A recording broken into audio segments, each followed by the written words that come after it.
नमस्कार। 47 वर्षीय व्यक्ति मेरे सामने, जिनका हस्तरेखा का विश्लेषण मैं यहाँ पर करने जा रहा हूँ। इनकी उंगलियों को पढ़ूंगा, इनके फल को बताऊंगा, क्या क्या उंगलियाँ कहती हैं, क्या क्या पर्व कहते हैं और क्या क्या इनके जीवन के अंदर रेखा इनकी बोलती है। अंत में जाकर के जो इनके सवाल हैं उनको मैं यहाँ पर गणित करके बताऊंगा। सबसे पहले मैं देखता हूँ यहाँ पर आपकी कनिष्ठा उंगली। कनिष्ठा उंगली की लंबाई सूर्य की उंगली से आगे जाना अशुभ होता है। क्यों अशुभ होता है? सही डिसीजन ना लेवाना, अपने काम में पूरा मन ना लगाना, मन का भटकाव रहना, बड़ी गलती करने के कारण ऊंचाई भी यदि प्राप्त हो जाए तो उससे सड़क पर नीचे आ जाना। ये उंगली जब इतनी लंबी आगे निकलेगी, ऐसा घटनाक्रम आपके जीवन भर चलता रहेगा, जिस पर आपको नियंत्रण रखने की आवश्यकता है। प्रथम पर्व पर कोई शंख नहीं है, कोई चक्र नहीं है, कोई त्रिशूल नहीं है, कोई त्रिभुज नहीं है, ग्रहण शक्ति कम है। तो ये आपको ध्यान रखना है। किसी भी प्रकार का मन का भटकाव, किसी भी प्रकार से दूसरी बारे में सोचना और अपने आप को प्रताड़ित करना, ये आपको नुकसानदायी रहेगा। तो मन लगाकर काम कीजिएगा। बुद्धि का इस्तेमाल पूरा है, बुद्धि की कोई कमी नहीं है। व्यवहार बहुत सुंदर है, व्यवहार का इस्तेमाल कीजिए और वर्तमान में भी आप जैसे भी हैं, जहाँ भी हैं, वहाँ धन के आगमन बना रहे हैं। अब बात करता हूँ मैं सूर्य की उंगली के बारे में। सूर्य की उंगली और बृहस्पति की उंगली के बराबर लंबी हो जाए, बहुत खराब बात है। अच्छी भी है। अच्छी इसलिए कि यदि बृहस्पति की उंगली और सूर्य की उंगली दोनों बराबर हो जाए और व्यक्ति मान लिया जन्मजात रईस पैदा हो जाए, तो आप ये समझ लीजिए कि पूरी उम्र रईस ही रहता है। कितना भी धन घटता रहता है, लेकिन धन घटता नहीं है।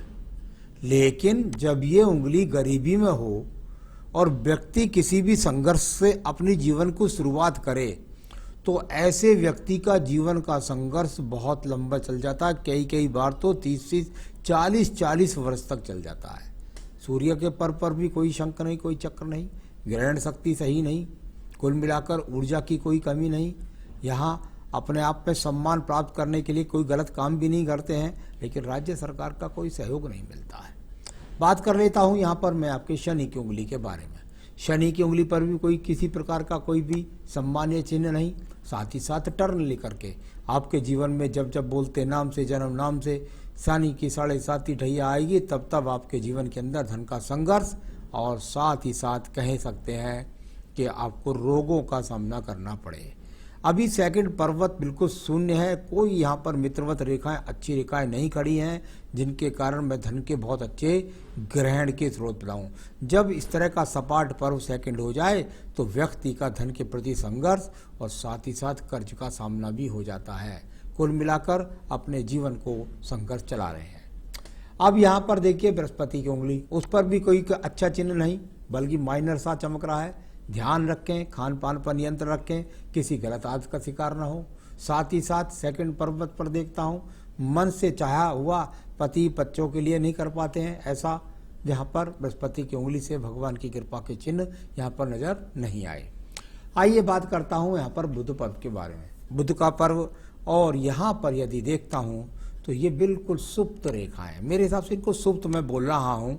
जब तक ये गहरी और लंबी नहीं होंगी, तब तक आपके जीवन में आपका भाग्य उदय सही तरीके से काम नहीं करेगा। यहाँ से इनकी लंबाइयाँ ही होना अपने आप में चरितार्थ कर देंगी कि आपके धन के आगमन बढ़ने लगे हैं। तो अभी इसको मैं कह सकता हूँ बस ठीक है, गाड़ी चल रही है। आइए बात करता हूँ मैं इसके एक और पर्व के बारे में, वो है आपका सूर्य का पर्व। सूर्य का पर्व, यहाँ अच्छी रेखा ऊपर जाकर पहुंची, सीधे ट्रायंगल्स भी दिए इनने कुछ हल्के से, और ऊपर जाकर वी का चिन्ह भी बनाया। अब यहाँ पर्वत सूर्य का क्या है, दब गया है, लेकिन रेखा सूर्य की रेखा वहाँ तक पहुँच गई है। भाई राज्य सरकार की नौकरी के लिए आदमी प्रयास करे, प्राप्त कर सकता है। वह अच्छे सेक्टर में जॉब के लिए प्राप्त नौकरी के लिए प्रयास करे, कर सकता है। प्रॉब्लम क्या है? प्रॉब्लम ये है कि पद जो है ना वो अच्छे स्तर का नहीं मिलता, क्योंकि पर्वत दबा हुआ है।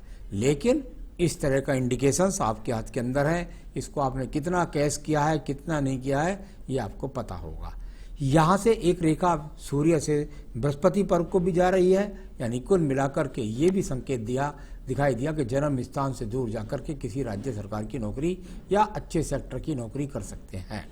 अब बात करता हूँ यहाँ पर आपके पर्व की, और वो है आपका शनि का पर्व। शनि का पर्व, भाग्य का पर्व, एक रेखा मिल गई, कुल मिलाकर खड़ी हुई। एक रेखा भी व्यक्ति के जीवन में बहुत अच्छी है। जब रेखा एक खड़ी हो जाए, देखिए दो रेखा तो बहुत अच्छे सिंबल होते हैं, यहाँ पर और अच्छी चिन्ह बन जाए, शंख बन जाए, कुछ और बन जाए तो वो अच्छे चिन्ह हो जाते हैं। लेकिन कुल मिलाकर एक रेखा जो होती है ये जीवन के अंत समय तक धन के स्रोत बनाकर रखती है। आज भी भाग्य उदय है, ऐसा नहीं है कि बिल्कुल भाग्य है ही नहीं आपका चूल्हा चल रहा है, लेकिन आपके अनुकूल नहीं चल रहा। वो आपकी कनिष्ठा उंगली ने बताया, सूर्य उंगली ने बताया, बृहस्पति उंगली ने बताया, सूर्य के पर्व ने दबने ने बताया, और यहाँ पर भाग्य रेखा ने बताया। अब बात करता हूँ मैं यहाँ पर आपके बृहस्पति के पर्व की। बृहस्पति पर्व पर कई रेखाएं अगर मैं यहाँ देखता हूँ तो बनने का प्रयास करती हैं, लेकिन जब तक इनका संबंध शनि पर्व से नहीं बनता तब तक अच्छे धन के संकेत नहीं बनते। यहाँ भी किसी सेक्टर से जॉब मिलने का संकेत दिखाई देता है, और कुल मिलाकर संतान का पूर्ण सुख सहयोग। अब बात करता हूँ यहाँ पर मैं आपकी हृदय रेखा के बारे में। हृदय रेखा गई और जाने के बाद अंत में जाकर दो मुखी हो गई। अब इसका फल अगर देखें तो किस तरह से बोला जा सकता है? भाई, दो मुखी रेखा अंत में जाकर के आपकी बृहस्पति पर्व पर खुली। आप ईश्वर के प्रति आस्था रखते हैं, आप धार्मिक प्रवृत्ति के व्यक्ति हैं, आप अपने जीवन में जैसी नौकरी इच्छा करने की करती है वैसे कर लेते हैं। लेकिन कुल मिलाकर के बृहस्पति पर्व से जब जब रेखा बनेगी तो मन को पवित्र बनाएगी, लेकिन इसके लिए मुझे वो स्रोत दिखाई नहीं दिए जो अच्छे सेक्टर में अच्छे उन्नत पद को दिलाते हैं। तो हृदय रेखा में किसी प्रकार का रोग नहीं है, मन में किसी के लिए दुर्विचार नहीं है, आप किसी के ज़्यादा काम आते नहीं हैं और कोई ज़्यादा काम आपके आता नहीं है। तो इस प्रकार से इनको बोलते हैं। निम्न मंगल पर्व के बारे में बात कर लेता हूँ। निम्न मंगल पर्व थोड़ा सा दबा हुआ है, हल्का सा, ठीक है, आप प्रयास करते हैं। इसमें से एक रेखा बुद्धि रेखा निकल करके सीधा सूर्य पर्व को भी जाती है। हमारे शास्त्र में इस रेखा को बहुत अच्छा कहा जाता है। कहा इसलिए जाता है कि बुद्धि की योजनाओं से आपने अपने फिर वही दिखाई दिया, आपने अपने सेक्टर के अंदर अपने आप को प्राप्त कर लिया। लेकिन श्रेणी का स्तर, क्योंकि वहाँ पर कनिष्ठा उंगली से दिखाई दिया, बृहस्पति से दिखाई दिया, शनि की से दिखलाई दिया, पर्वत दबने से पता लगा शनि का पर्व मजबूत ना हुआ, यानी कुल मिलाकर कोई आपके जीवन के अंदर ये बुद्धि रेखा से निकलने वाली शाखा अपने आप में अच्छी होती है, जो व्यक्ति को फिर वहीं में अगर आपने बिल्कुल प्रयास करा होगा अपने जीवन में तो निश्चित रूप से आपको अच्छे सेक्टर में निचले पद मिल गया होगा। आइए बात करते हैं उसके बाद मैं आपके एक और रेखा के बारे में। ये रेखा यहाँ से फिर इसका सूर्य से पर्व, और इसके बाद इस रेखा को यदि देखता हूँ तो ये रेखा यहाँ पर जाकर थोड़ा सा अलगाव के बाद में फिर ये बुद्धि रेखा चलती है। अब इसको कह सकता हूँ कि आपके जीवन के अंदर ये इससे पहले का जो आपका समय है वो तो और भी खराब रहा। आपके जीवन में 28 से 30वें वर्ष में आपने अपना जीवन का उदय किया और उससे अपने आप को बहुत कुछ पहले वाली स्थिति से ठीक महसूस किया, तो इसको ऐसा बोल सकते हैं। आइए बात करता हूँ इसके बाद आपके द्वितीय मंगल पर्वत की। कोई झगड़ा नहीं है, कोई झंझट नहीं है, कोई कोर्ट कचहरी नहीं है, कोई मुकदमा नहीं है, कोई एक्सीडेंट नहीं है, किसी प्रकार के प्रमोशन की रेखा नहीं है, तो यहाँ पर ऐसे चिन्ह नहीं है। चंद्र पर्वत को देख लीजिएगा। चंद्र पर्वत कुल मिलाकर मन की स्थिति को बताने वाला पर्व। मन के अंदर कोई डिप्रेशन का शिकार नहीं होंगे। यहाँ पर किसी प्रकार की कोई चंचल प्रवृत्ति नहीं है कि आप कहीं जाकर कोई गलत खान पान करने लगे, बुरे लोगों की संगत में पड़ने लगे, ऐसा भी यहाँ कोई चिन्ह नजर नहीं आता है। अब बात कर लेते हैं आपकी बुध रेखा के बारे में। बुध रेखा यहाँ से चाहते हैं जीवन में आवश्यकताओं को प्राप्त करना और एक ही रास्ते पर जा करके आपका जीवन, यानी आज मैं जहाँ पढ़ रहा हूँ इससे भी पहले एक ही जगह पर चल करके आप जीवन में आगे बढ़ते चले गए और उसी रवैये को आपने आज तक भी अपने जीवन में जोड़ रखा है। यानी व्यवसाय करें, नौकरी करें, एक ही क्षेत्र से करें। अब बात करता हूँ यहाँ पर आपके यहाँ पर सूर्य रेखा के इसके बाद आपकी भाग्य रेखा के बारे में। यहाँ यदि आप देखेंगे तो भाग्य रेखा और ये इस प्रकार से जाकर के सीधा सीधा आपके यहाँ 60 वर्ष तक पहुँच गई। एक ही काम में 60 वर्ष तक आप रहेंगे। उसके बाद उसी से दूसरे माध्यम के द्वारा हल्के फुल्के स्रोत भी आपके बने रहेंगे। यहाँ पर हल्का सा ये ट्रायंगल बनने का प्रयास करता है। इसको मैं खराब रेखा कभी नहीं बोलता। मैं बार बार कह रहा हूँ, आपको लगता है कि मेरा भाग्य नहीं है, मैं कह रहा हूँ भाग्य आपका है, बस उसकी पद जो है, उसकी जो प्रमोशन है, उसकी जो तरक्की है, उसकी स्पीड आप ईश्वर से लिखा के नहीं आए, वो आपकी उंगलियों ने बताया, पर्वों ने बताया।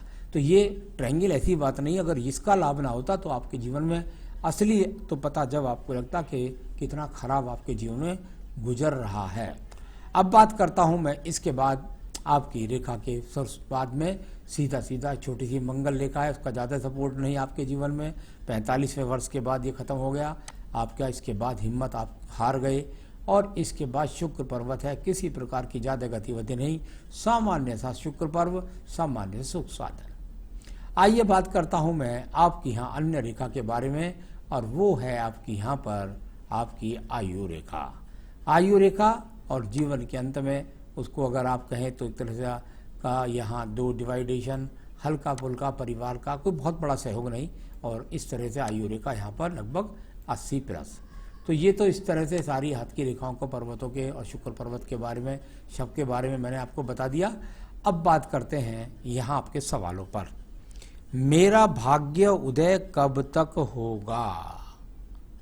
जब आप मुझे सवाल को पूछते हैं तो मैं आपके जिहाद में पहुंच जाता हूं 47वें वर्ष में, और 47वें वर्ष में जब मैं पहुंचता हूं तो 47वें वर्ष में पीछे अगर देखता हूं 4 साल तक तब भी वही स्थिति, और उसके बाद यदि मैं देखता हूं तो 50वें वर्ष तक भी वही स्थिति। यानी आपके जीवन के अंतर्गत अगर मैं कहूं तो निश्चित रूप से जो आपकी स्पीड चल रही है, इसको यदि आप ऊर्जित करना चाहेंगे तो सिर्फ और सिर्फ पूजा पाठ के अलावा कोई दूसरा रास्ता नहीं है। यानी मेरे हिसाब से आने वाले समय में भी स्थितियां लगभग अब जैसी रहनी है। किसी पूजा पाठ को बताऊंगा, यदि आप करेंगे तो विश्वास मानिए आपके जीवन के अंदर प्रमोशन भी मिलेगा और आपको अच्छे धन के आगमन पैदा होंगे। तो अभी भाग्योदय की स्थिति के लिए आपको काफ़ी पूजा पाठ का सहारा लेना होगा, भगवान की शरण में ही जाना होगा। हाथ में तो ये स्थिति अभी सामान्य सी लगती है, आगे भी जैसी आ जाए ऐसी 5 साल तक। परेशानियों से छुटकारा कब मिलेगा? परेशानियों से छुटकारा नहीं होता, परेशानियों का मुकाबला होता है, और उससे अगर मैं कहूँ तो इतना खराब हाथ नहीं है। कुल मिलाकर के आपको साहस के साथ काम करना होगा, और उसके बाद में जो मैं पूजा पाठ बताता हूँ उसको करिएगा।